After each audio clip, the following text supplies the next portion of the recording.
ಜೈ ಶ್ರೀರಾಮ್ ಎಲ್ಲರಿಗೂ. ಇದ ನೋಡ್ರಿ ಕ್ರಾಂತಿವೀರ ಸಂಗೊಳ್ಳಿ ರಾಯಣ್ಣ ಅವರನ್ನ ಗಲ್ಲಿಗೇರ್ಸಿದ ಗಿಡ, ಅವರ ಸಮಾಧಿ ಸ್ಥಳ ಮತ್ತೆ ಕಿತ್ತೂರು ಕೋಟೆ. ನಾನು ಫಸ್ಟ್ ಟೈಮ್ ದರ್ಶನ್ ಅವ್ರದ ಕ್ರಾಂತಿವೀರ ಸಂಗೊಳ್ಳಿ ರಾಯಣ್ಣ ಮೂವಿ ನೋಡ್ದಾಗಿಂದ ಒಂದ್ ಸಲ ಅವ್ರು ಇದ್ದಂತ ಜಾಗಕ್ಕೆ ಹೋಗಿ ಬರ್ಬೇಕು ಅಂತ ಆಸೆ ಐತ್ರಿ. ಅದನ್ನ ಕಂಪ್ಲೀಟ್ ಮಾಡ್ಬೇಕು ಅಂತ ನಿನ್ನಿ ದೋಸ್ತನ್ ಬೈಕ್ ತಗೊಂಡ್ ಬಂದು ಪೆಟ್ರೋಲ್ ಹಾಕೊಂಡ ಬೆಳಿಗ್ಗೆ ಬ್ಯಾಗ್ ಪ್ಯಾಕ್ ಮಾಡಿ ಹೆಲ್ಮೆಟ್ ತಗೊಂಡ ನಾ ಮತ್ ಗನು ನಮ್ ಕುಂದಾನಗರಿ ಬೆಳಗಾವಿ ರೂಟ್ಲೆ 145 ಕಿಲೋಮೀಟರ್ ಬೈಕ್ ಡ್ರೈವ್ ಮಾಡ್ಕೊಂಡು ನಂದಗಡಕ್ ಬಂದ ಮೊದಲ ಒಂದ್ ಹೋಟೆಲ್ದಾಗ ಪುರಿ ಬಾಜಿ ನಾಷ್ಟ ಮಾಡಿ ಆಮೇಲೆ ಸಂಗೊಳ್ಳಿ ರಾಯಣ್ಣ ಅವರನ್ನ ಗಲ್ಲಿ ಹಾಕಿರ್ಲಿ ಆ ಸ್ಥಳಕ್ ಬಂದುರಿ. ಇವಾಗ ಇಲ್ದ್ರ ನಂದಗಡಕ್ ಬಂದ್ರಿ. ಆದ್ರೆ ಒಂದ್ ಪ್ರಾಬ್ಲಮ್ ಐತ್ರಿ.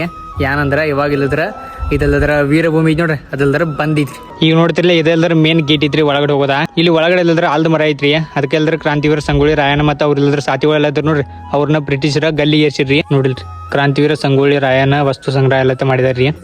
ಮತ್ತಲ್ದ್ರ ಟೈಮಿಂಗ್ ಏನ್ ಹೇಳ್ರಿ, ಬೆಳಿಗ್ಗೆ 10:30ದಿಂದ ಸಾಯಂಕಾಲ ಇಲ್ದ್ರ 4:00 ತನ ಇರ್ತೈತಿ. ಮತ್ತಲ್ದ್ರ ಸೋಮವಾರ ಮತ್ತೆ ರವಿವಾರ ಬಂದ್ ಇರ್ತೈತ್ರಿ.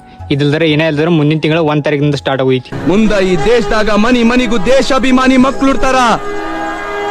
ನಿಮ್ಮನ್ನ ಬೆನ್ನಟ್ಟಿ ಹುಚ್ಚು ನಾಯಿಗೆ ಬಡ್ದಂಗ ಬಡಿತಾರ.